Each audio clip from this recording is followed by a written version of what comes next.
It's the Muppet Show revival with our very special guest, Sabrina Carpenter, and we're gonna recap it. Yay!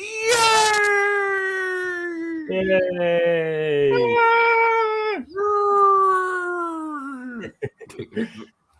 Oh, yeah. Right. It's time to light the lights. It's time to play the music. This has been a long time coming, y'all. This has been a long time coming. Oh, yeah. Okay, so yeah, indeed. The Muppet Show Revival 2025, I guess you can call it, or 2026, actually. Keep messing that up. Seth Rogen's Muppet Show. Can we just say Seth Rogen is like a freaking executive producer superpower right now? Oh, yeah.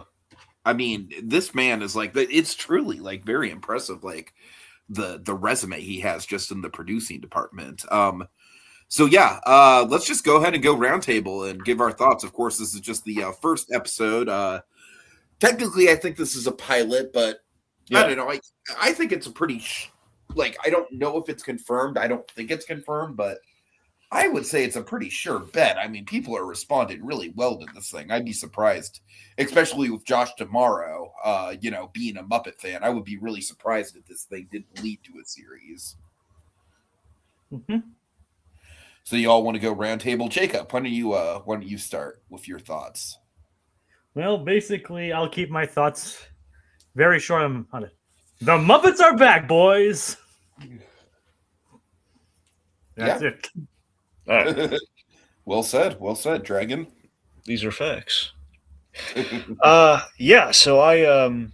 I was very eager for this. Of course, the Muppet Show coming back, just anything Muppets, period. And this is there's a lot riding on this one, whether this did well or not. So the pressure was there, and I really liked. There was I really gravitated towards the meta context of our pilot here. Just the idea that the Muppets themselves are unsure of the success of this, given how Disney has been kind of jerking them around, especially Disney Plus. And you can feel that in the special. And I love that that's the palatable kind of tension, or at least kind of reading between the lines with kind of a really heartfelt moments there, especially by the very end when Kermit the Frog's kind of addressing the audience. There's a lot of that. It's something very earnest in just addressing the uncertainty of the Muppets and being able to do a show consistently, or being able to kind of go back to being arguably their biggest success, because the Muppet Show never got canceled. The Muppet Show was like Jim Henson wanting to explore other horizons, so he had to kind of stop the one production to then do Muppet movies and then his own movies.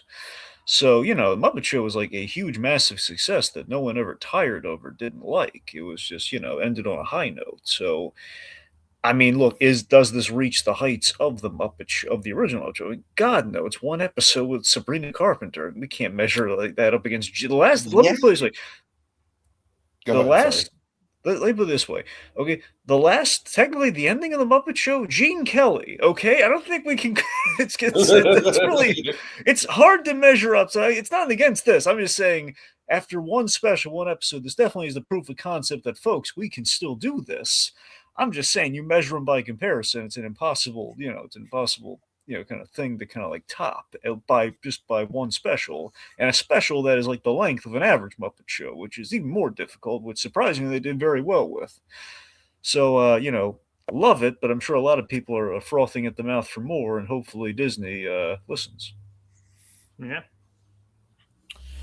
Honestly, Dragon, I don't discount, this doesn't reach the heights of some of the most iconic episodes of the series or anything like that, but I will say, just on a cursory watch, I honestly think this is just as good as just kind of like a baseline what I expected the Muppet Show, if not stronger, because I think one of the things that this show has going for it, I think the production values, just obviously being decades removed and having just a lot more to play with, there's a lot more Muppets on screen at any given time. The cinematography's a lot more fluid, and those kind of things really matter. I feel like those kind of things really do add up when it comes to something like this. And I do think the writing it's very on point. It's very classic Muppet Show, but at the same time, I feel like they're already like really, really in their wheelhouse with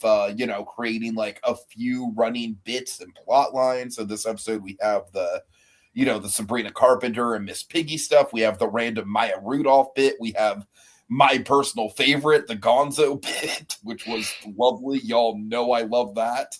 Mm-hmm. So yeah, I mean, I think this is about as good as it possibly could have been. Like, I know fuck all when it comes to Sabrina Carpenter. I think this is my introduction to any of her music. But I gotta say, one song I thought was all right. The other song I was like, oh, that's a damn good song. I would like to listen to that song again. So it did its job there. Just, I don't know, just overall, I just think this is damn good. It's exactly what it needed to be. It would have been adorable and cheesy if they had Sabrina Carpenter like building something during one of the,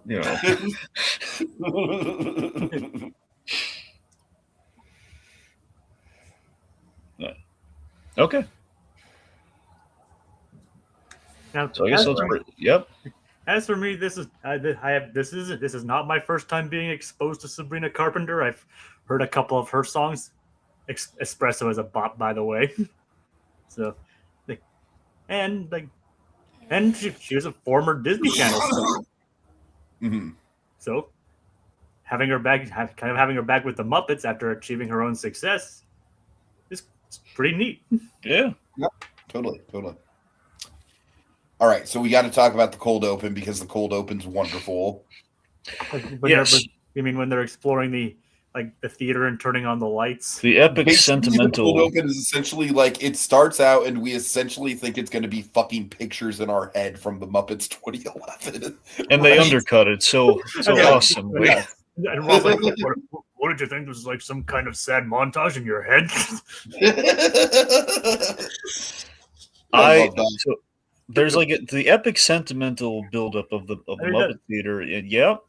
I said that was basically the proof positive that yep, they've still got it. Totally. Yeah, I just love that the first thing we see is like Beauregard cleaning the star off the guest star, door, and just Kermit, he's pops. Yeah, that's the thing. So we have like Kermit lighting the lights. We have the wall of guest stars, including like Steve Martin and Elton John. We have Pop sleep. I love Pop sleeping at the box office. That was great. And yeah, so then we have we have the mug, Kermit's mug, which can actually have steam now that we can do that. Yep. That's what I'm saying though. Little touches like that when it comes to the production really do add up for me, I think. Yeah, so we reveal Rolf on the piano, and here's what I love. Okay, amidst I know we're taking some hilarious pot shots at it within the special, but I do love that fundamentally, it all starts with Rolf and Kermit. I mean, the two big Muppet successes and the two very fundamental Jim Henson Muppets. Because you have the Jimmy Dean show, and Rolf was like the first popular Muppet, and then Kermit obviously was the iconic one that's basically the soul of Jim Henson. So it's appropriate that those two are the star. Plus, the underrated, beautiful, kind of moment from the Muppet movie with the two of them just kind of hanging out and doing. I hope that something better comes along. And I love that we have them there and we're doing a little bit of Rainbow Connection. And so it's kind of Rolf just calling out that, what are you expecting some kind of sad, sentimental montage? Didn't we do this already in the 2011 movie? It's essentially is what he's saying in not so many words. Yes. Well, he wasn't really there for the montage in that one. That's true. Well, wait, mine was very meaningful. Like, hey, Ro, want to get back together? Sure. Okay. Classic. But yeah, so the whole doing the show again, Frog. It's classic. There you go. Yeah. So again, it's just the meta call out of we're not importantly it's we're not resting on our laurels where very easily it could have been that, and then I think we wouldn't roll in our eyes we're doing it again, but it's it's just acknowledging easily for a broad audience oh, everything we love about the Muppets, the Rainbow Connection, all the little tropes, all the things, and then it's just it's we're actually going to show you how cool the Muppet Show really is. But we're also going to give you a few little things here, we got a little bit of Rainbow Connection, but to kick things off on the right foot, a little bit of moving right along, which is that's the anthem of progress right there, folks. Moving right along. Oh yeah. So Scooter, again, we're hitting all the hallmarks here. So Scooter, 30 seconds to curtain.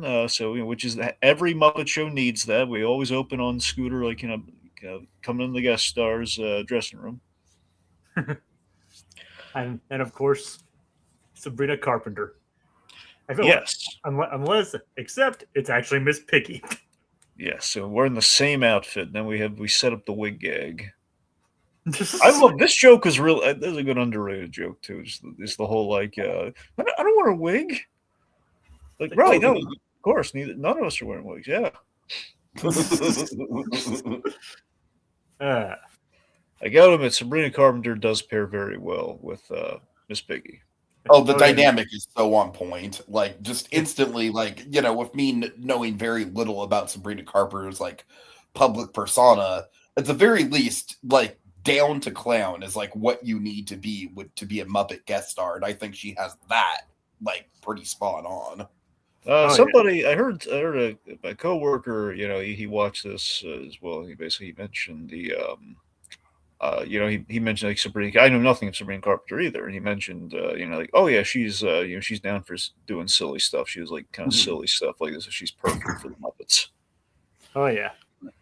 We got some comments here I want to shout out really quick. Let's see. B&K says everything about this was just wonderful. I really appreciate that. This wasn't a nostalgia fest memberberry special. It was just a normal episode. We have fun facts. Never left. Yeah. So apparently the piano prop was from the original show, just repainted along with the PA box. It's next to Kermit's desk. When he says he calls it the next act. That we have the great Claude in the comments saying, good to see you, Claude. Saying, thank goodness there wasn't a love triangle between Sabrina, Kermit, and Miss Piggy. Yeah, I love how Kermit is basically like, he's almost just kind of like a mentor figure to Sabrina Carpenter in this episode, which is there was a little bit of a nod to it. I mean, it's got just a little bit. Just the idea that it's always a thing where every time there was a female guest star, Miss Piggy would, interrupt or feel a little like out, kind of left out at the. Yeah, but what I'm saying is that, okay, let me put it this way, Dragon. Let me put it this way. If this was Muppets 2015, with all due respect to Muppets 2015, I like Muppets 2015 better than most people. But if it was that show, that Kermit would be all over Sabrina Carpenter flirting with her and shit. I still think Kermit should have been able to get with Leah Thompson. I'm just going to throw that out there. I think he earned that. I think he deserved that. But anyway, all right. Okay, all right, let's see.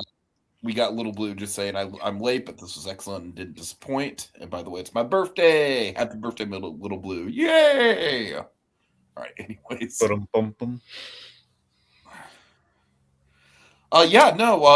So Eli does make a good point here. He says he's happy seeing people like Rizzo, Bean, and Johnny and Sal. Really cool to see those deep cuts. But where's Walter? That is a good question. Dragon was the only Dragon. What? Dragon, where's Walter? Where's Walter? Okay. Where's Walter, Dragon? I need to have a word with Walter. All right, I'm done. I'm sorry. I apologize for my associate, folks.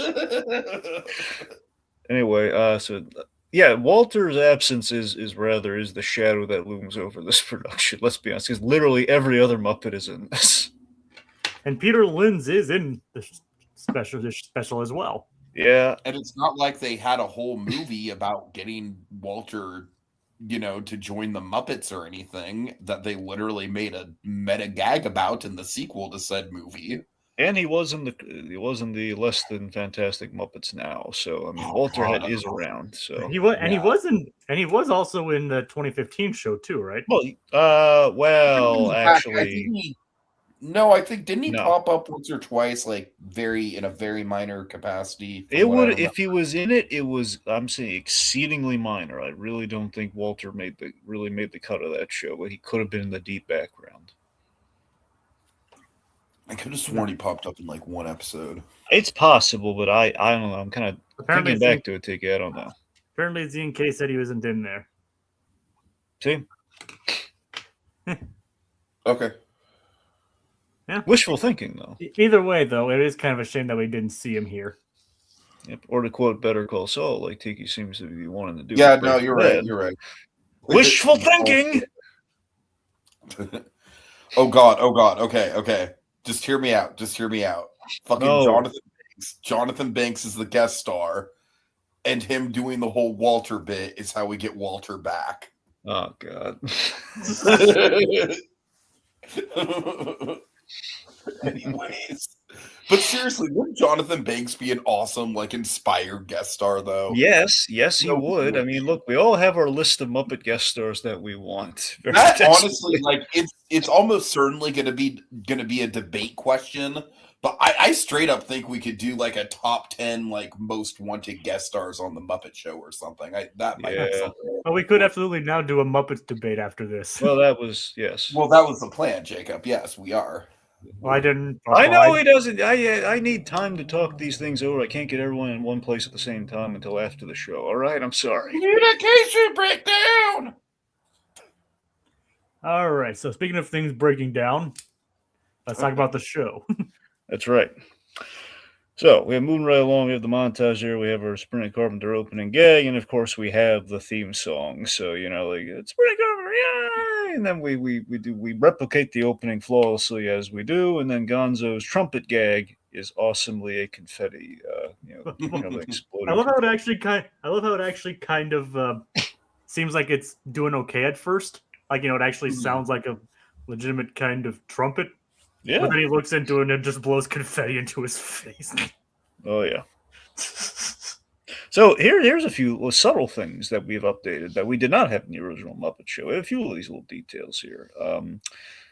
We see the audience, why don't you get things started? And we have humans and Muppets in the crowd. Yeah, a lot more of the audience, which I like. I think that's a nice change up. I think it keeps things fresh. I am convinced a reason for that potentially might be, again, in being a pilot and just trying to open things up for like what can we do if we were to come back.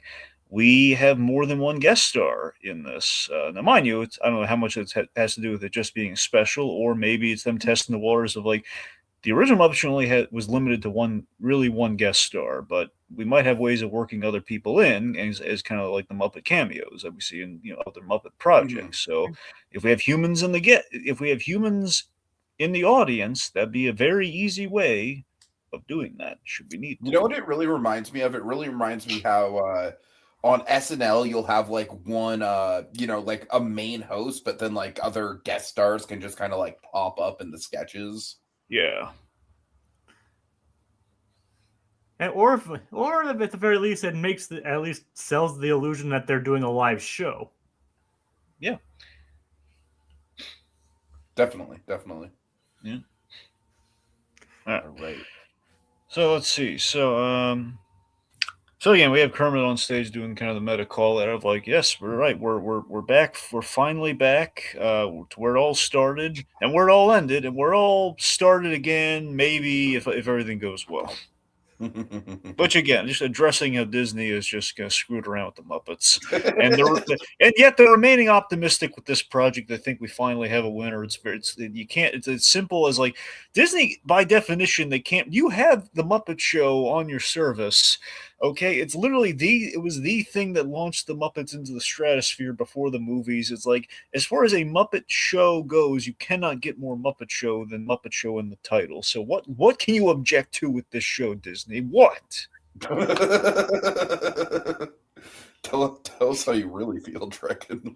Seriously, though, I love like it's all adding pressure to Kermit underneath. He just wants to do a good show and basically do a good show as the pilot here is like, we're coming back. We just want to do one good show, which hopefully will lead to us being able to do more good shows. Yeah, very earnest. It'd be hilarious if Josh D'Amaro was like in the crowd somewhere, but like as like a non spotlighted cameo. Like he was just there, and and the Kermit was really nervous because D'Amaro was in the crowd. He knows like, oh god, if D'Amaro doesn't like this, we're so screwed. I could totally see Josh D'Amaro being specifically like a Scooter name drop, like Kermit, you're never gonna believe this. Josh D'Amaro is in the audience. Like, we don't have to explain who the fuck Josh D'Amaro is. It's Josh D'Amaro. Oh no! Josh D'Amaro! Oh no! But our first opening. You want me to tell him to leave, Kermit? No, Fozzie, don't tell him to leave. Oh no, Fonzie? Fonzie? When did we get him here? I said Fozzie. You said Fonzie. I said Fozzie. All right. Either way. Anyway. So, let's see. Where Statler and Waldorf. So they're around. I mean, we don't really need to go through like all of their bits, but I think everything they have is pretty on brand. I think my favorite bit with them is the tomato gag, where it's like, they're presented with their throwables. I think it is. It's like projectiles, right? Your projectiles says. It's like too late. The schedule's already over. And just leave them. We might need them. So the whole if it ain't broke, don't fix it. Broke. That's why they're doing it. Which again, kind of a call out. Or like it ain't half bad. Yeah, it's all bad. All right. So Sabrina Carpenter opens with the number Man-Child. And this is rather jaunty. I like this one. Oh yeah. Out of the two Sabrina Carpenter ones, this is the one that I like less, but it's still good. It's still really solid. Don't get me wrong. This one gives you a baseline. Here's the thing. Think about this with the 2X. This one is more of like probably what Sabrina Carpenter. I don't know if Man-Child is actually one of her songs or not, but it is. There you go. So this is basically like we're showcasing the talents, like what they're known for, what they do, and then we put them in the kind of a funny situation which they're singing a song they did not do, and that's kind of what the original Muppet Show did as well, where they would have you have Crocodile Rock, Elton John, and then we to be fair, I think maybe all those songs were his in that episode. But, in general, though, we could have, the guest star doing kind of something off the beaten path, or, it's possible. And of course the wind blowing all the chickens. Yeah, the Crazy fan. Harry. I love Crazy Harry being in charge of the fan. That was a great little cameo. Love the Sam's bar, too. I'm convinced is a Cheers reference. It has to be a Cheers reference. and also if you think about it, them blowing the feathers off the chicken, it's a way to see naked chicks. Well, it's a stretch, but again, if Gonzo were on stage, we would sell that gag. I'm just saying, technically that wouldn't be. No, I'm aware. Yes, we have nice legs though. Yeah. I mean, he legitimately said that. No. But yeah, so like I think opening with a well-known Sabrina Carpenter number is a good way to sell. Like, yeah, the show's back in its full variety show roots. Let's see. So we got Robin making a little cameo. I really like the Robin screen time. It's not much, but I feel like it's just enough to be like, hey, he's there. It's just like old times. I don't know. It felt very validating as a fan. And Kermit doesn't acknowledge his existence at all.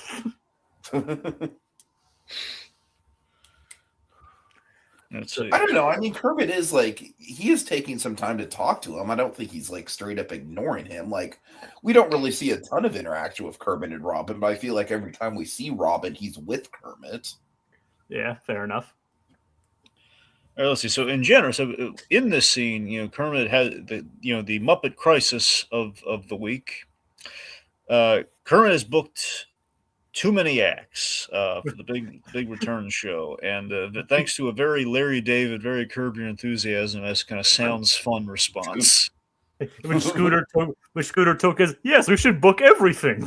It is so Curb Your Enthusiasm. Now that you mention it, you're absolutely right about that. Just it's just the polite way of saying no, and says, "Boss, that's too subtle." Now, Dragon, do you think Larry would be the one to do the miscommunication, or do you think he'd be the one who was annoyed by the miscommunication? Well, no, Larry Day would absolutely say, like, sounds fun. I think he would. Yeah. I agree. Because Larry Day has like the interesting, the whole interesting, dichotomy. Right. I actually do say interesting and sounds fun a lot. Yeah. Do you mean it though? Sometimes, yes. Sometimes. All right, so here's an action. I'm from the Midwest. It depends on the tone. So here's a question. That's fair, Jacob. All right, so do you think now? I was kind of torn on this. So ultimately, I think they made the right, they basically call that felt the most like the Muppet Show. With all the acts they had lined up, a part of me thought it would have been really funny if, like, they had all these celebrity acts, and that's how you had cameos, and they got cut because, well, but again, they kind of show up, but they don't I actually could get see to. that. Yeah. But Yeah. by the same token, though, again, they're kind of experimenting. Like, if we can do more than one human guest, which I think for the first one to try and sell the premise, I think they kind of had to the show. Like, this is like a variety of guests you could have. Well, Seth Rogen, he's clearly involved, so he's easy to get. And we have another funny Seth person Rogen who is basically going to be like the Dave Seville of this show, which I'm totally down for. that would be. What if he was the Matt Damon of the Muppet Show? Wouldn't that be funny? The Matt Damon. Okay, It's like the Jimmy Kimmel thing. So on Kimmel, the running gag. Oh, actually, okay. No. Yeah. Just that's okay. Yeah. like it's I his don't dream to be watch on the show, Kimmel. but he keeps getting That's it. bumped. Yeah. Like Right. Kimmel and Matt Damon's thing. Like, oh, well, we're I wrapped. could see Sorry, that. I Matt Damon. could We're see out of that. How like Rogan starts out as like, "Hey, I'm supporting you guys. I'm your biggest fans," and then like as the show goes on, he almost kind of starts to become an antagonist. Yeah, he's Or- like the uncle who owns the theater. Or probably in other terms, it's like it's in House of Mouse and the constant booking of O'Malley and the Alley Cats. Yeah, It's like That show needs to be on fucking Disney Plus, dude. it does. It really does. Yeah. Yeah. yep. It's like do you know how mad they'll be to have a mouse tell them they can't perform? Anyway, but either way, like when them like with Fozzie telling Seth Rogen that his act is cut. It was so. One, I love Fozzie with like the thinking cap gag. It was kind of the prop comedy stuff. The classic Fozzie prop humor. And that's the thing. It's like every character just gets such a good chance to just be their authentic selves. Miss Piggy is in like jealous diva mode, Fozzie with his prop humor, Gonzo with the classic Gonzo bit we have coming up, Sam being kind of a curmudgeon. Like, I love it. It's just it all just flows so well. But I just love like Fozzie's trying to help help Kermit out here, and he's just like, let's I'll cut some acts for you, Kermit. The first thing he thinks of, like, the producer of the show, let's just go to him and just cut him. What I kind of like is how they weren't like boiled down to like what they've become recently, like how Miss Piggy isn't just like the obsessed with Kermit diva, like how Fozzie isn't just the guy who tells the bad Miss Piggy's jokes. not really in like full on like girl boss mode either, which I mean, there's nothing wrong with that characterization, but they were really pushing that with the Muppets Now era. Well, she was actually the girl's boss. She was a kind of a girl boss in 2015. So yeah, but like I said, they're kind of more in line with how they were originally. Right. Totally. Like Miss Piggy and Deadly were kind of attached at the hip, which was a great pairing, but it kind of felt like we couldn't do Miss Piggy stuff without Deadly for a while. Right. Yeah. Let's see. But you're right though. Jacob's right though. Fozzie is kind of like the loyal sidekick, which again fundamentally is kind of what he is at his core. So we're showing that without just what. And like I said, he did more than just like bad puns. He actually did the props. Yeah, gotta give him props on that one. Yep. Yeah. Anyway, so I love that. I just love the way in which he cuts Seth Rogen. He shows up with like the giant balloon animal hat, and just like Seth Rogen so earnestly saying, "Oh, guys, it's been my dream to be on the show." And just the pause in which like Fozzie is like, "Got any other dreams?" Might be the funniest joke. I know there's a lot of good contenders. That's still one of the funniest jokes. I know, it's like, getting other dreams. and then after he's like, "Hey, you kid, I'm the executive producer." Then you can tell yourself we're going in a different direction, which is so funny. God, this scene, Seth Rogen kind of seething, like, ooh. That is kind of like that is a classic Muppets joke. Yes, it is, and I gotta be honest. Okay, just me put more pressure on Tiki here. Again. A kind of joke that feels. You don't have to say it. I know. He's even dressed like his character in the show, man. Come on. Excuse me for having financial problems right now, Dragon. No. All right, so. Okay, let's see. Okay, so let's see. I guess we should go to Gonzo. So Gonzo. Oh my God! I mean, Come on. Like, y'all know that Gonzo is like for very obvious, like kind of biased reasons, Gonzo is probably my personal favorite Muppet. Really, you've never mentioned it before at all. The one that I kind of resonate with the most. And him doing a fucking Oscar-based gag in particular, like it's literally like this felt like it was made for me, dude. I love this. I thought you were gonna like this when I saw. I was like, yeah, Tiki with his Pandery Award show right now. He's gonna love this joke. Right. Oh yeah. Like, so basically, his goal is to ride rocket skates through self-driving rocket skates. Very important. Yep, through flaming hoops, swinging blades, while listing every Academy Award winner of the Best Supporting Actress. I love that it was supporting actress. Yes. I love the supporting actress thing. It cracked me up that he just went in just a total chaotic, like random nonsensical order. Yes. Shelley Winters. It was. Not even in any order, just random. Yeah, no rhyme or reason to the order that he went in. Well, he didn't. Well, he technically didn't say he'd do it in any order, so he.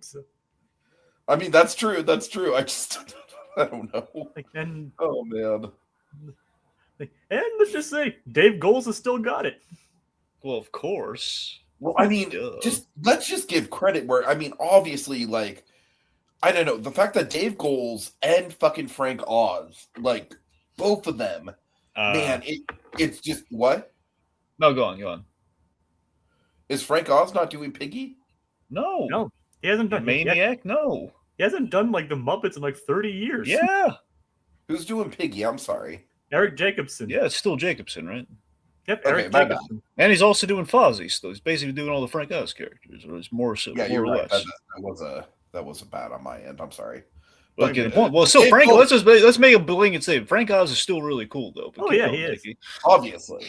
But Dave Goelz, man, I mean, Jesus Christ, like, I mean, just talk about an all-time, like, and obviously I have some bias with him as well, but I mean, seriously though, like, just what a freaking, like, I don't know if anyone has like embodied a character for that long. It's just, I mean, he is just like totally just the ultimate embodiment of what a character, you know, like playing a character for just a long-term amount of time.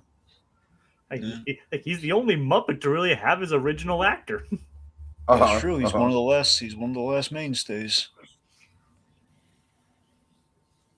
I mean, essentially, he is the last. Well, basically, he's the last mainstay because technically Frank Oz is retired. He's not. Thank goodness he's not gone, but he's retired. So you know. I mean, technically, Bill Beretta did originate Pepe, but he was a later addition to the. That's what I'm saying. I'm saying from the original, like from the actual Muppet Show, he's like the carryover. So yeah. Mm-hmm. Which, by the way, that's another thing just to kind of like throw out there. I just love that, you know, Pepe, he's finally on the Muppet Show, being the later edition, who actually seems. I do like that as well. I clocked that. That was nice. Yeah. Yep. So pigs in wigs. So this is really clever. So what they've done, at least, I wonder if you guys have similar read here. So basically, it's kind of taking the ballroom, you know, the At the Dance Muppet sketch, and we've kind of added like some Downtown Abbey kind of. It was a little Downton Abbey for sure. Yeah. Also, Miss Poogie again. Everyone but Walter was in this. I love that they have Miss Poogie in there. That's great. Like that's a good call. And yet no Walter. Yeah, no Walter. That is annoying. What if they turn into like a Where's Waldo thing? Where's Walter? Well, and you know what the gag? Okay, so it's like Where's Walter, but then they actually find Waldo, who is, you know, the spirit of 3D. Oh my god. And what if they just find, like, randomly they just find the character Waldo of Where's Waldo, and he's just played by, like, I don't know, fucking Bill Hader or something. Yeah, it would be funny.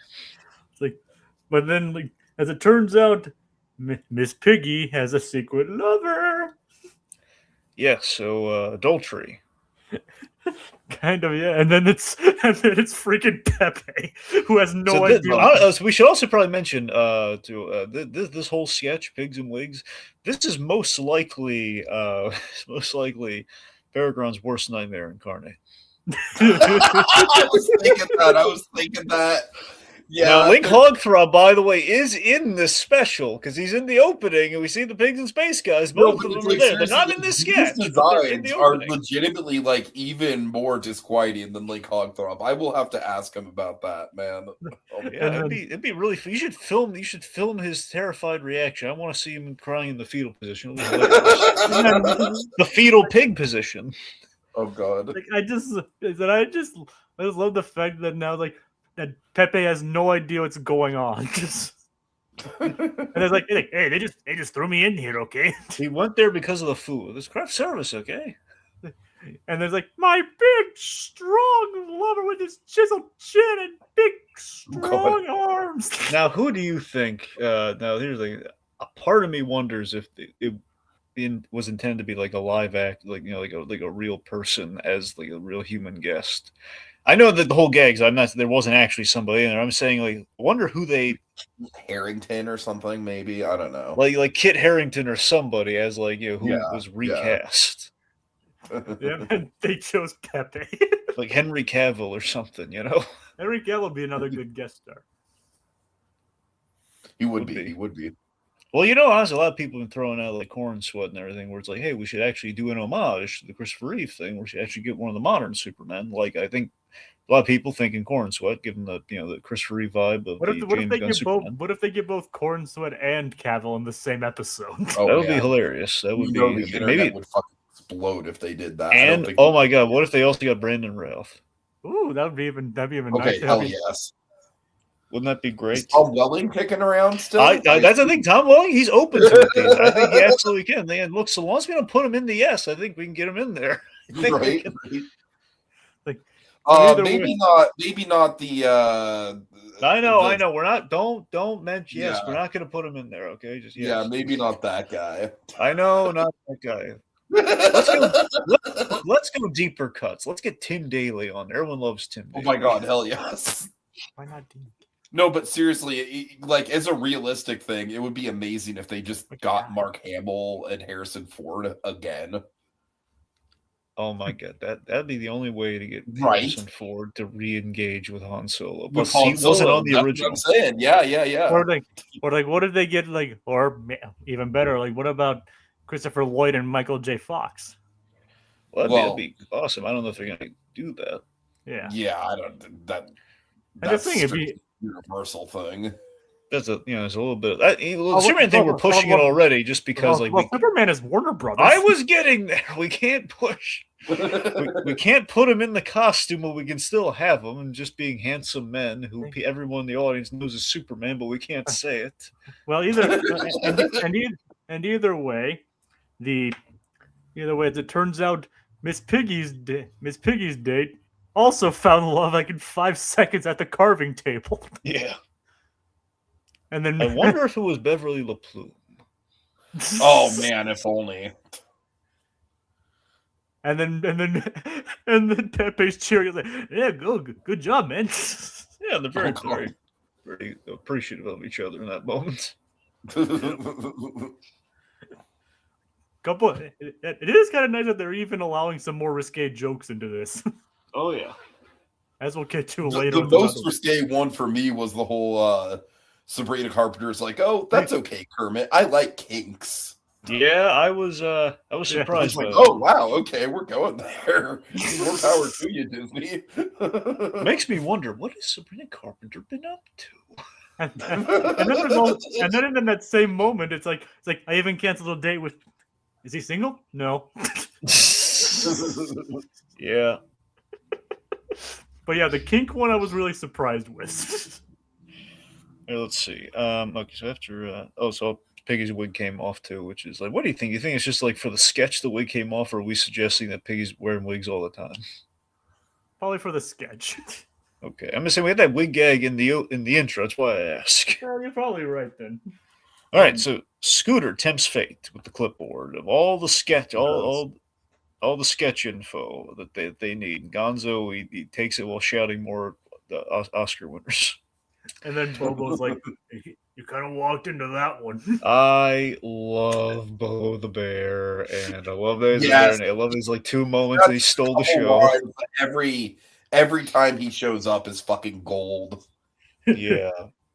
Speaking of which, I could have wished there was like some more Uncle Deadly in this. He was there, but he He didn't really say anything. I though. feel like Uncle Deadly's one of those characters they probably made the executive call of like, look, we've done a lot with him in recent years. Let's give some of the more classic people more of the spotlight this time. I'm sure they've got some stuff planned for Uncle Deadly. And you know what? Remember, Uncle Deadly, he essentially originated from the Muppet Show anyway. So that was like a whole thing of like his big thing was like they were performing in a show sense for people in the Muppets 2011. Let's bring back kind of an icon from the Muppet Show and give him some stuff to do. And then he took off in popularity. So he was always the main, like the big pull from the Muppet Show that stuck around. So, they had a whole TV show though with the 2015 Muppets. He'll be fine. Okay, Deadly will land on his feet. He's okay. Don't worry about Deadly. Okay, he's not Mr. Sad Sack. It's Uncle Deadly. He's easy. And then he's not Auntie. Where are my scones? He's Uncle Deadly. He'll be fine. I don't think we quite get the picture, Jacob. Oh, I don't know what you mean. No, I'm kidding. I'm like, I don't think Dragon could lay it on any thicker than he already is. Anyways. Yep. So, what was after Pigs and Wigs? Well, after Pigs and Wigs, we had the gag with Scooter. We had the projectile tomatoes. We had Scooter Tempted Fate. Now we have Rizzo. So Rizzo, Tiki. Oh yeah, like singing "Blinded by the Lights" by The Weeknd. Yeah. Which I gotta say, I really, really like this song. So this was a very cool surprise for me. Rizzo has been given the cold shoulder since the Steve Whitmire thing. Yep, so this is a big moment. And so it is. And I don't think they listed who was doing his performance, but whoever it is did a pretty bang up job. Yeah.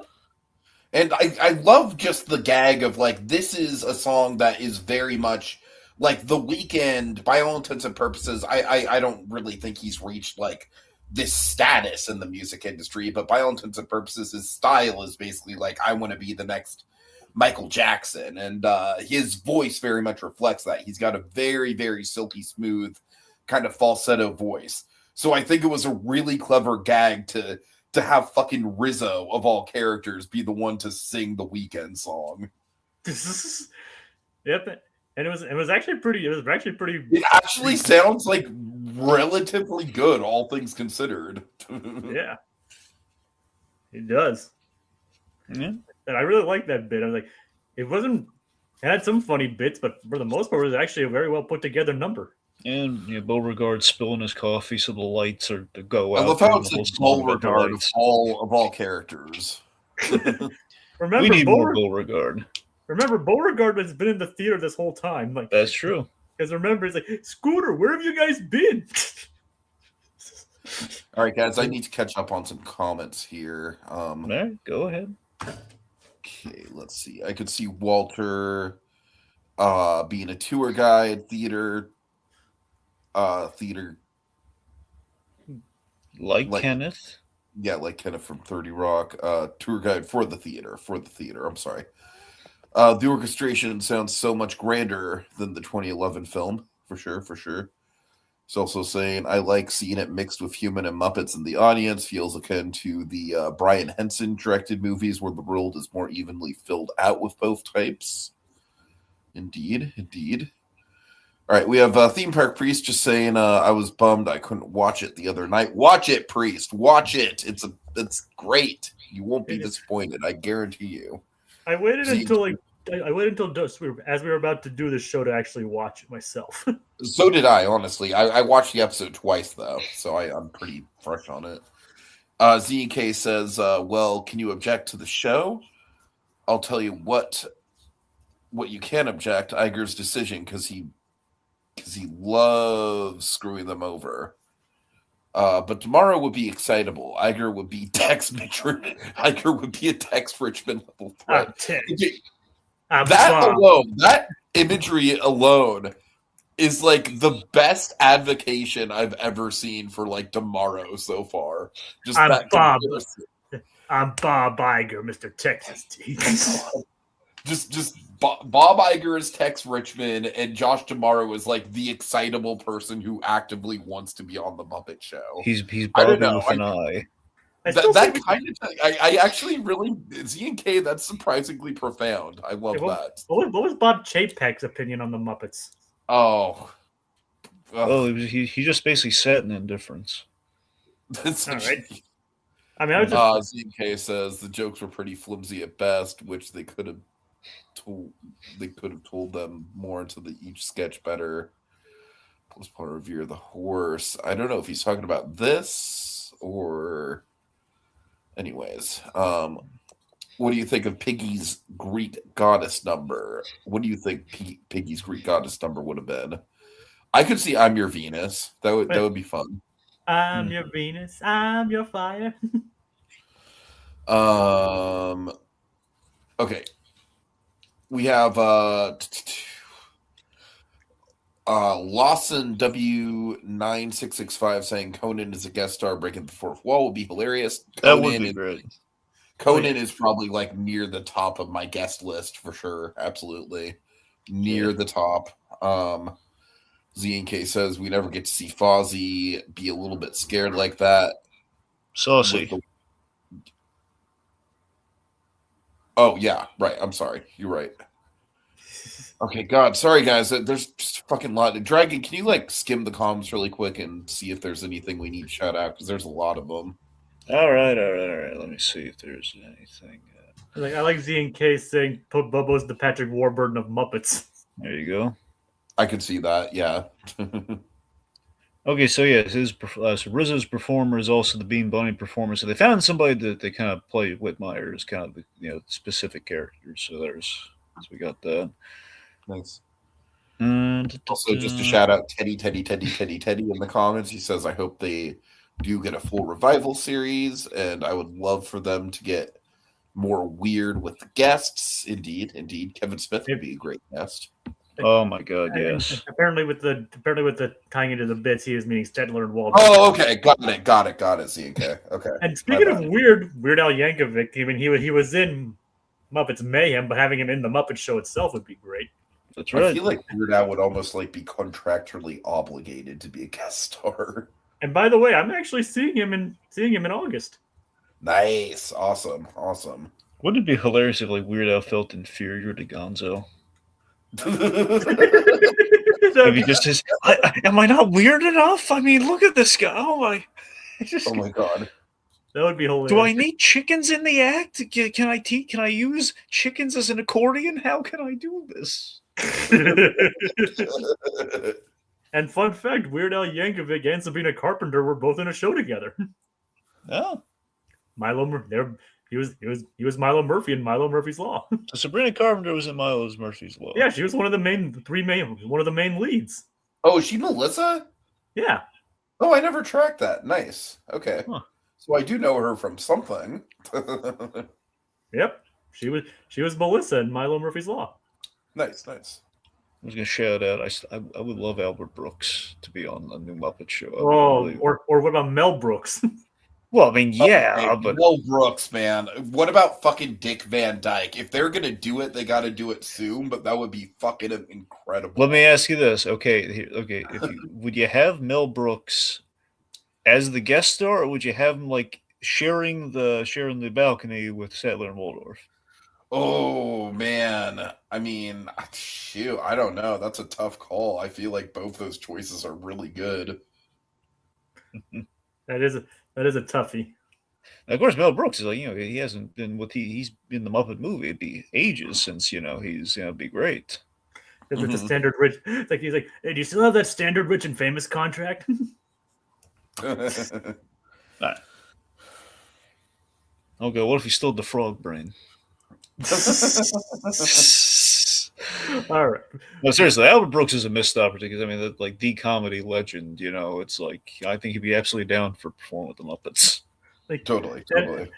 Like I'll as much as I love fan casting for future guest stars, we could probably get bogged down too much with our dreams. That's true. So much for my dreams. Here lies Tiki's hopes and dreams. You know, Jonathan Banks is eating cake over his grave. Oh God. All right. You So- want a piece, Walter, little Walter? Little Walter. It's good. All right, so okay, let's see. So Scooter after the blinded by the lights, blinding lights, but Scooter breaks the news to Miss Piggy that her number has been cut, and then she says, "I'm wearing gladiator sandals. I think I'm doing it for my freaking health." I'm wearing these freaking sandals. So then we have a kind of a throwback to Kermit with the pretty guest star, and Kermit's being very charming with the guests, and that's where we get the risque, like, sorry about that, we're still working out a few kinks. Oh, I love kinks.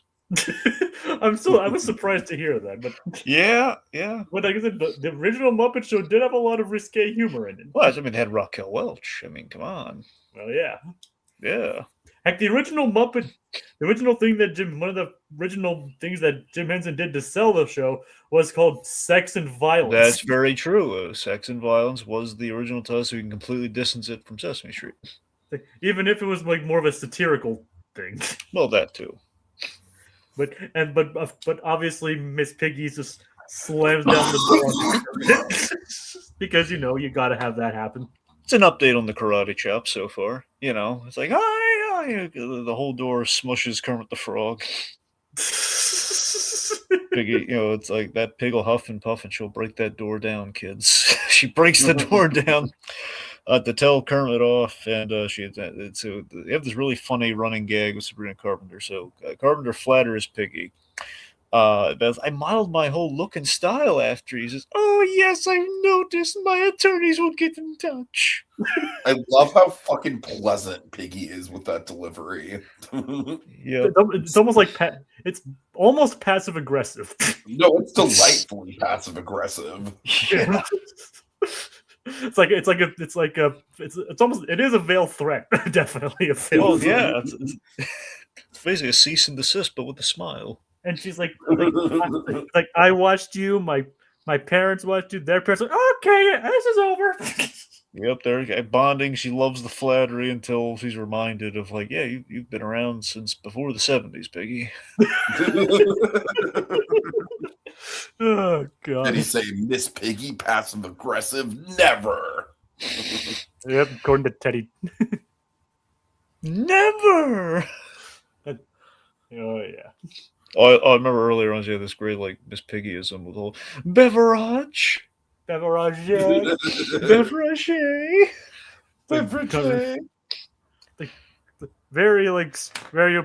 pretentious French accent kind of thing. Yeah, so in the audience, I love there's like a new door drill. Just the idea the door wasn't even locked. She knocked it down. Scooter, you know the drill. Let's get a new door. I got it, boss. All right, so Maya Rudolph I love the Maya Rudolph jokes. Yeah, so much. This is great. Does anyone remember the Muppet that she's in the scene with? I forget his name. I know he's from the Muppet Show. He's one of the monsters. I don't know if he actually had a name or not, but that guy. He basically kind of looks like Big Mean Carl's race, but not Big Mean Carl, if that makes sense. Well, that's the thing. He is from the show. I just can't remember what the heck the guy's name was. It's Beautiful Day Monster. Oh, okay. Beautiful Day. Well, like, they gotta give that guy a name. But yeah. But then she's like, I've met many celebrities. They were all jerks. And he's like trying to ask like him. He says, well, sometimes. So it is so. You know why Maya Rudolph's in this, don't you? Why is that? She was in Happy Time Murders. Yeah. Yeah, and she was really good in this. She had some of the best stuff in that movie too. So which isn't saying much. Well, I mean, look, she again had the trailer not that botched the marketing for that movie. That movie at least would have had some laughs, and I don't know, but we're just gonna move on. The point being, she's in this, and I love that she hits it off with the Beautiful Day Monster, and it's I love even kisses her hand. She's got a thing for Muppets based on Happy Time Murders, and I like that. And then, which leads us to Honeydew Labs. Yeah, Muppet Labs. And did you catch the Muppet Vision Easter egg? I did not. No, Actually. what was the Muppet Vision One of Easter the egg? signs from the attraction they worked into the set, like it's on the left, like the like Muppet Labs something or other, like like Muppet Labs something or other, like on the far left, if in the framing of the shot, like it's a little white sign. It's from the actual Muppet Vision attraction. Oh, nice. Yeah, I can picture Yeah. it. Anyway, so basically, Dr. Honeydew is testing these eye drops to help with multitasking called Focus Pocus. How does this go for poor Beaker? I love how Beaker just right off the bat, he's just like not like he just knows, man. He just fucking knows that if Beaker had a this is dog, bad news. He wants nothing to fucking do with it. in life, if Beaker had a dog, it would be Courage the Cowardly Dog. You know that. It would be a Muppet version of Courage. But then what happens is, like, at first he seems fine because, as it always does, and then the eyes, he starts shooting eyes. Maybe I should have diluted it. Impressive practical effect too, which I really love. Well, kind of. Yeah, so the eyes are actually, memory serves, the eyes are actually, it's really well integrated CG. Okay, well, hey, it looks really good. I don't know why I probably could have figured that it wasn't practical. My bad, but well, see, since I bring it because since Happy Time Murders, that was when they were starting to integrate kind of like this kind of the CG kind of things to the puppetry, which are very seamless, very flawless, and then we kind of saw a little bit more of this in Muppet Haunted Mansion. So they've been integrating it. Usually the CG is more like hiding the rods and the performers. Yeah, and like being able to do like a full body, like basically like the main innovation they have with Happy Time Murders with the puppetry was that we could have like the legs walking pretty seamlessly and like overhead shots for the world of Muppets. That was the main thing, but yeah. Speaking of practical, though, I'm going to just say, I'm not sure if I'm going to have another chance to say it, but like one of the neatest practical tricks they did in like Muppets Most Wanted, so since they couldn't hide Steve Whitmire, was actually have him be dressed as one of the prisoners while performing as Kermit. Yeah, which was clever. Nice. Since they couldn't convincingly blue or green screen him, they had him dressed as one of them while performing as Kermit. The moment where they're all carrying him towards the prison. Yep. Sure. I'm sorry. I know it's very off tangent, but I just wanted to see how cool that was. No. We're still talking about Muppets. It counts. All right, and unfortunately, one of Beaker's eyeballs chokes Maya Rudolph. I love the Beautiful Day Monster's like really concerned, like, oh no, she's like doing like the universal sign for choking and everything. Where's Baymax when you need her? And then it's like, oh, what could possibly go wrong? Breaking news flash: Maya Rudolph is dead. So I just Janice love the immediacy of that. Well, I guess remember, so like after this, so that's having the audience. Janice is like doing like a meditative breath to calm Kermit down. He's actually at least feeling optimistic about things. I think we're gonna be okay. Cut Breaking news: Maya Rudolph dead. I laughed so hard, like, oh my god.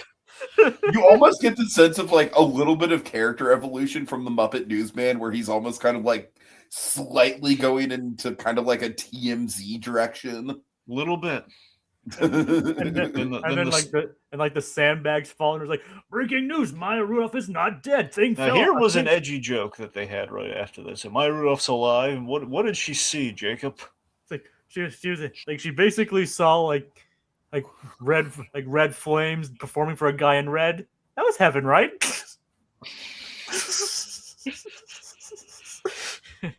Pretty edgy. I liked it. It's like, and they're like, yeah, totally. Takes me back to the Alice Cooper episode. You guys remember the Alice Cooper episode, don't you? Oh yeah, of course.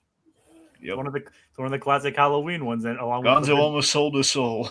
And Vincent Price, and along with another Vincent Price one too. Yep, Kermit, went for his trachea. Oh god. I really want to see Alice Cooper one of these days. All right. So, let's see. So Maya Rudolph does survive. Something falls on her to bring her back to life. Yep.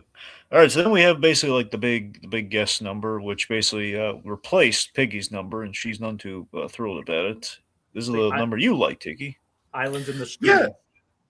I don't know. I just Jacob. I assume this is another actual Sabrina Carpenter song, right? No, That I actually do not know. no, it's a Bee Gees It's song. not. It's a what? It's a Bee Gees song. Yeah, the Bee Gees. Oh my god! Wow. Okay, that kind of that. I guess I just don't like modern music. I don't know what to tell you. Well, I actually was like, it was originally It's with performed my by Kenny Rogers. sensibilities, though. Like I do like like 60s, 70s music a lot. So Well, that's probably why I like The Bee Gees are not a modern group. It's the Bee Gees. And the Bee Gees were originally wrote the song, and Kenny Rogers and Dolly Parton recorded it. Yeah. Oh man. Okay. Well, hey, I love Dolly Parton, so yeah. I Only mean, from you know 9 to what? 5. I'm just a tiny bit frustrated because I was like, oh, this is a Sabrina Carpenter song that I genuinely really like. I should look up the album this song is from, and it's like, no. Well, the thing is, don't get me wrong. I have to look at my phone. She still did a great job singing it, though. Oh, she did, no doubt, yeah. And I want to plant one big flag here. I'm not going to harp on it because I kind of feel like the issue's been kind of beaten into the ground, and there's not really a lot that he can do about it at this point. The vocal register is just different. It's just different. It's not bad. It's just different with Matt Vogel as Kermit. But I will say, I think when he sings, it's the closest to sounding like authentic Kermit so far from what I've heard from him.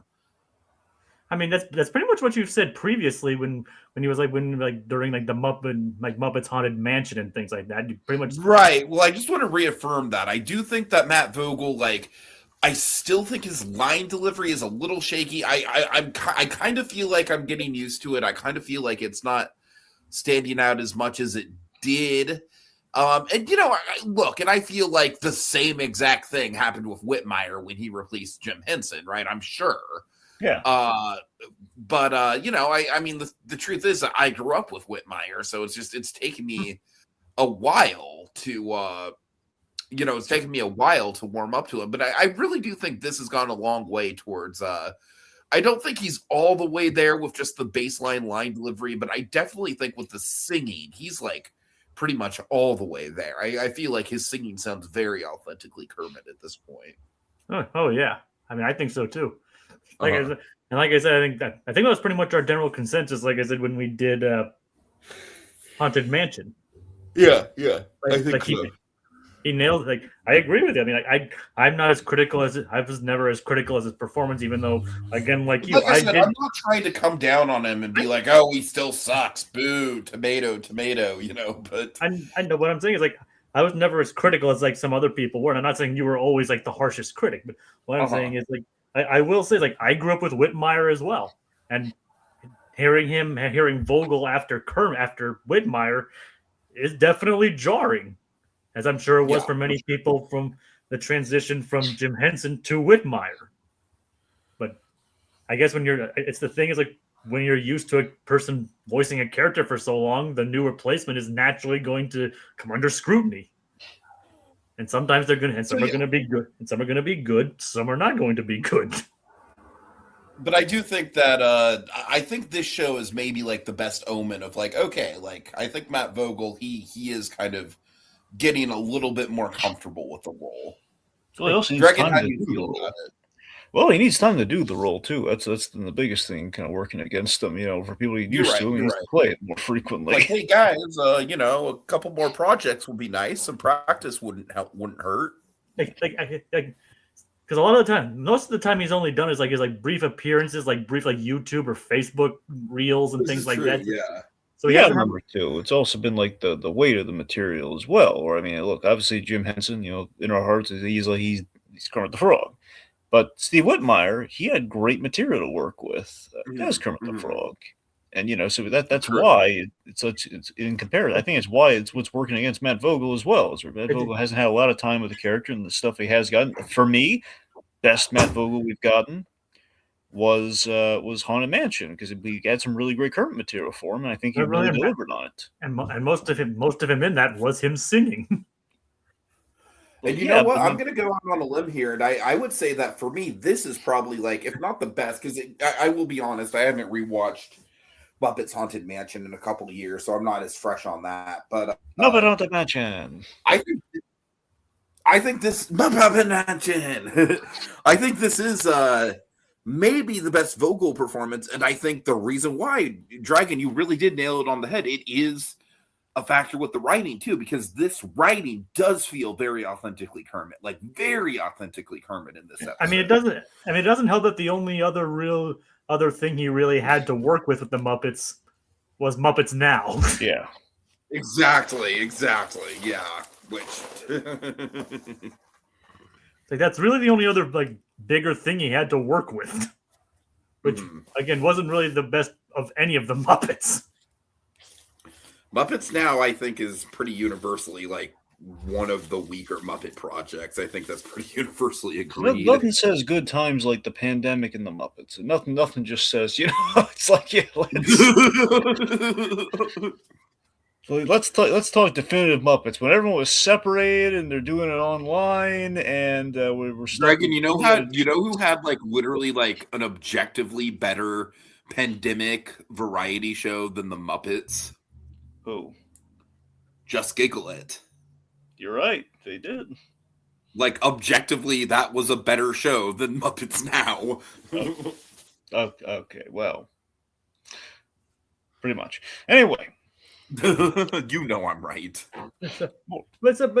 But to continue on, like, yes, I will agree, like, this is probably Matt Vogel's best outing as Kermit so far. Hopefully he can get more to flex the reason, like, maybe prove why they chose him in the first place. Yeah, let's see. So Piggy hijacks the music, turns it into a duet, just knocks Kermit out of the boat. And, I love how smoothly Sabrina Carpenter transitions into duetting with Piggy. Yeah.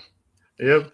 And so how I don't know if these are the original lyrics, but like how it kind of plays like, nah, now I'm freaking out.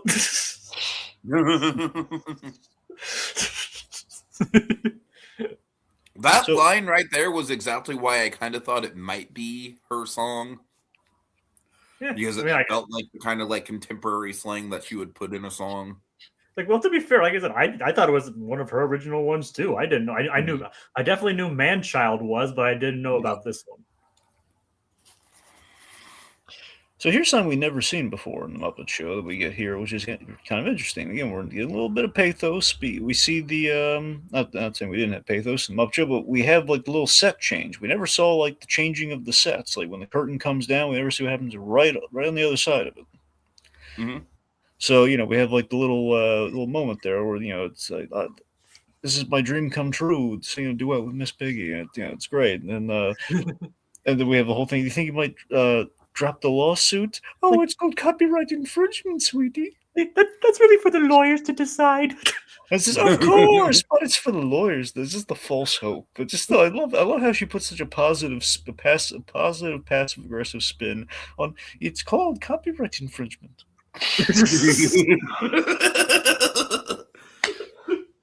Oh God.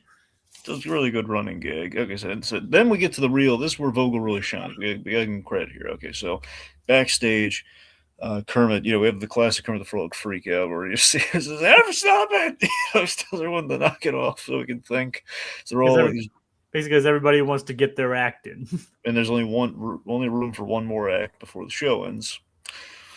And we have this really great moment of like, I love what Vogel did here. He just says like, "Can you guys trust me? Do you trust me?" And then Fozzie saying just like, "Of course we do, Kermit." That was the big emotional like gut punch of the episode for me. Just that line. I loved it. We do, Kermit. Which is just getting the heart. So again, I love that we're just adding like the history of the Muppets to the Muppet Show, which obviously the original Muppet Show didn't really. They were building the history, so they didn't have access to that. So I love that we're able to, retroactively kind of put that in there now in a modern context. We also have this great joke right after the heart, which is like, maybe not this guy though. Oh my God. I love that joke, dude. That joke cracked me up. That guy's basically Dragon. I've been burned before. Oh my God. Okay. You're not denying it, Dragon. I mean, I really come across Slick Back Muppet. I'm just No, joking, you Greg. don't. I'm just. All right, I'm just kidding, Dragon. Anyway. But still really funny though. Just like that's the one I've been burnt by. Oh, he's like this epic backstory and everything. You see, you don't even know what it is. He's like that. Does he? I think he has a toothpick. Does he have a toothpick? Yeah, it's a toothpick. Like, I've been burned before. Been burned before. So man, it was a Kermit. Z&K says apparently the guy is from the Prince Muppets Tonight episode. See, again, I would like to be able to like say that with a great authority, but it's not on Disney Plus. That is a pretty deep cut, if that's the case. Yeah. Yeah, Muppets Tonight was good from what I could see of it. Yep. And we did give. And you got your work cut out for you tomorrow. Get on it. Just anyway. But then Kermit goes out and does his speech. First time we've ever seen Kermit the Frog on the stage, full body. Oh yeah, I didn't even think about that. Very first time. Mm-hmm. It's not a technical limitation then, but now it's like, we can do it. So this is where Vogel's really shining as well here, where he basically, again, this is the meta context of the show here, basically acknowledging, please, dear Disney Plus audience, don't pan us in reviews. Give us a shot. We want to come back. Right. We're trying to do a good show, and the Muppets track record at Disney Plus has been in the toilet, unfortunately. And he's like, we're a little rusty. We promise you a good show. Just so earnest. Did you guys watch Muppets now? No, that's what I thought. It's a very earnest. It's very earnest. Just kind of appeal to the audience here. Just like I hope you enjoyed some of it. And it's like, how do you not love this frog? And then he starts singing "Don't Stop Me Now." Yep. And also, we had like the Muppets are kind of again they put the trust in him here, as they're all kind of like, oh god, what's he doing? He says, but I'm not. I was going to introduce. Except for the one guy. I was going to introduce the final number, but I'm not going to do that. We have the Burn Muppet saying, like, see, knew it. Yep. That honestly might be like my favorite gag of the whole episode. I'm not going to lie. I love how fucking random it is. Who was the Tiki? Okay, remind me. Who was the who was the Dancing with the Stars guy? Tom Bergeron. Yeah, like that Muppet and Tom Bergeron. They should get a spinoff. And he's like, it's like, how do we bring this to Tom? Like, don't worry, he found out. He's like, he found out. Poor guy. He already knows. And believe it or not, Tom had worked with the Muppets several times before that episode too. Well, yeah, but I mean, they would have worked with him more if they didn't bump him. So what I mean is, like, they worked with him on several episodes. I'm not sure if Dancing with the Stars, but definitely America's Funniest Home Videos. Yeah.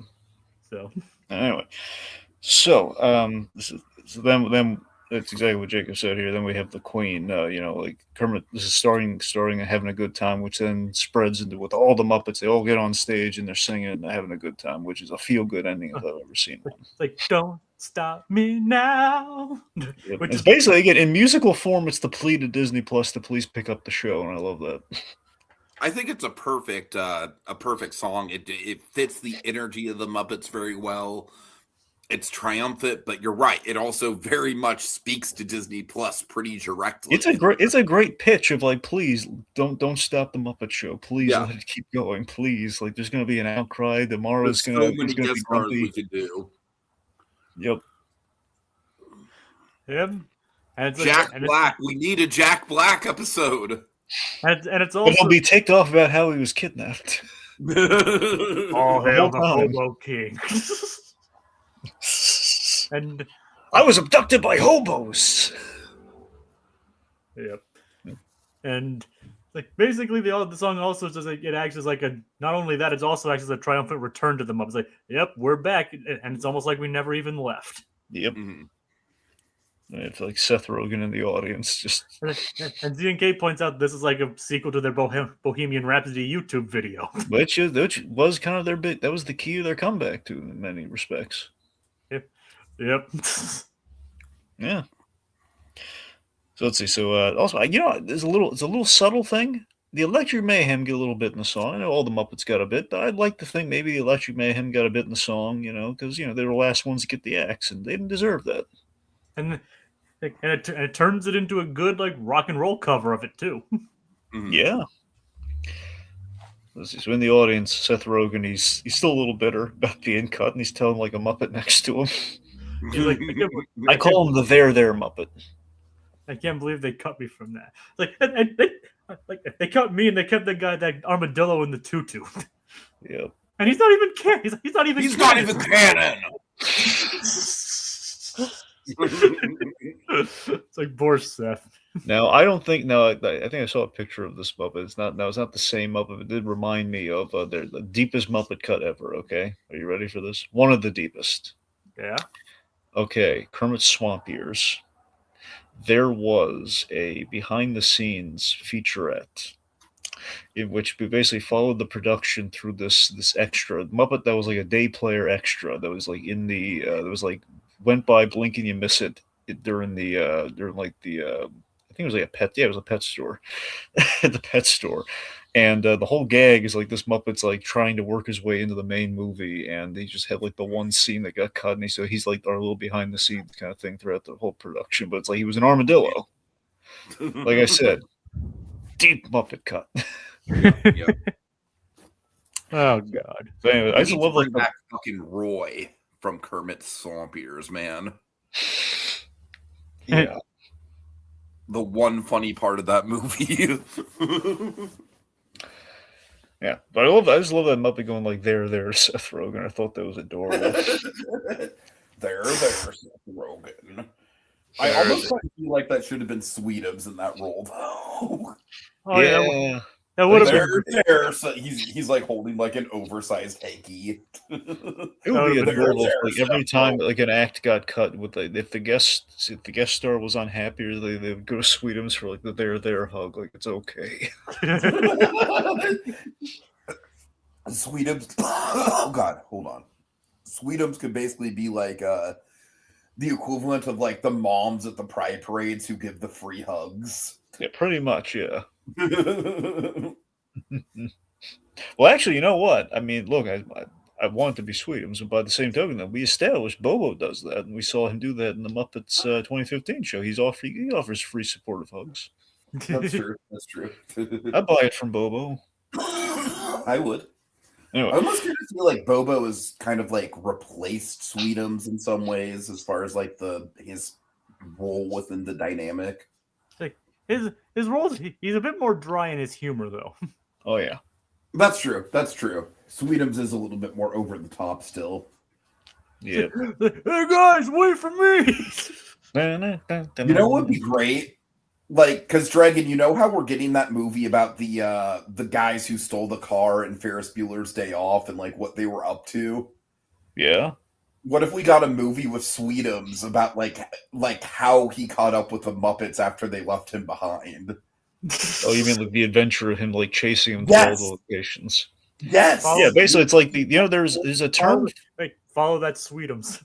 Yeah, well, there's a term for I forget what the term for the trope is, but there's like it's like Bernie, the Bernie short from Wall-E. It's essentially what's happening during the side quill, interquill. I guess. I mean, I thought there was like another like it was like historic, almost like not Rosencrantz and Guildenstern, but something like that. It was like what's going on there. Maybe it is Rosencrantz and Guildenstern. Maybe that is it. I mean that is an example of what you're talking about. Well, no, I'm just saying there's like a literary example of which people just shorthand the Rosencrantz. You're right. Side quill is probably the accurate term. An interquill is like I guess set between two previous related works, but in between I don't know. Okay. Or anyway, the point being, so it would be an interesting idea to see in Sweetums. I still love the idea of Sweetums being Vera Farmiga's neighbor. Oh, it'd be hilarious. Oh, hi there, Vera. Just trimming the rose bushes. Oh, hello, Sweetums. Oh, that's so nice, Sweetums. I'll bring you a pie later. Oh my God. And then fucking Norman Bates is like, I don't like that Sweetums, mother. What if they? Oh, he's not even a man, Norman. He's a big friendly monster. Actually, instead of whatever he is, Mother, I don't think he's a nice one of whatever he is. What if instead of the Bates Motel, they do The Conjuring instead? I mean, look, just have it be Vera Farmiga. It doesn't even have to be like a Vera Farmiga character. I know, but it's like reference. I'm saying reference The Conjuring instead. Like they're expecting Bates Motel, but instead it becomes The Conjuring. Okay. All right. Anyways. All right. So let's see. So then at the end of all, we bring Sabrina Carpenter back on the stage as we always tend to do. And I love the last Oscar winner that we bring up, by the way. Gonzo as he rockets past Diane Wiest. Diane Wiest. Yes. Of all the ones to end on, that one felt most well. Like I know he's still going like Zoe Saldana and everything afterwards, but still, like Diane Weiss is like the one before the credits fall. That's right. Just feels right. Honestly, she's one I would love to see as well pop up. I could also totally see Zoe Saldana fitting right in as well. Can you imagine that they're not going to imagine like for the Oscars or something? Not even just for the Muppet Show, but for the Oscars, a perfect world on the Muppet Show. Let's just say is like a promotion like the Oscars. In reference to this, Gonzo is doing like the interviews with the supporting Oscars, or the supporting actress Oscar winners. Oh man. Or the nominees or something, or like maybe all the past winners they get on stage and like Gonzo is like, probably want to just for brevity's sake, you probably want it to be like this year's crop of nominees, I would say. Yeah, like Gonzo's like interviewing him, asking him like off the wall questions or something. Yeah. Or what if what would be even better? I just thought of something better. This year they're doing honorary Oscars for stuntmen. Well, I don't know if they are, Jacob. You said honorary? Like I think so. I think they're actually maybe not even honorary. I think they're just straight up doing like best stuntman as an Oscar. That unfortunately this year. For whatever reason, they're waiting until like 2027. I heard for that category. I don't know why. Either way, that would be the proper thing for Gonzo to get to interview. That would be great. Anyway. The Muppets just need to fucking host the Oscars, you cowards. I desperately want that. It would make him worth watching. Well, to be fair, Coco's doing a fine job, though. Yeah, Conan does make the Oscars worth watching. Yeah. But it's bad when you're watching it for the people and not who's going to win. Well, I'm watching it for who's going to win. Let's just say this is a pretty slow year. Yeah. No, I won't deny that, but I'm still invested. Yeah, pretty much. Yeah. All right. But and I'm not going to deny Conan O'Brien. He does a good job. I love that we recreated the credits, even like from the Muppet Show. Like the piano and everything, all the shots from the composition, and everything. Even ending with the little saxophone shot, but this time. This time with one of Beaker's eyes in it. Yeah.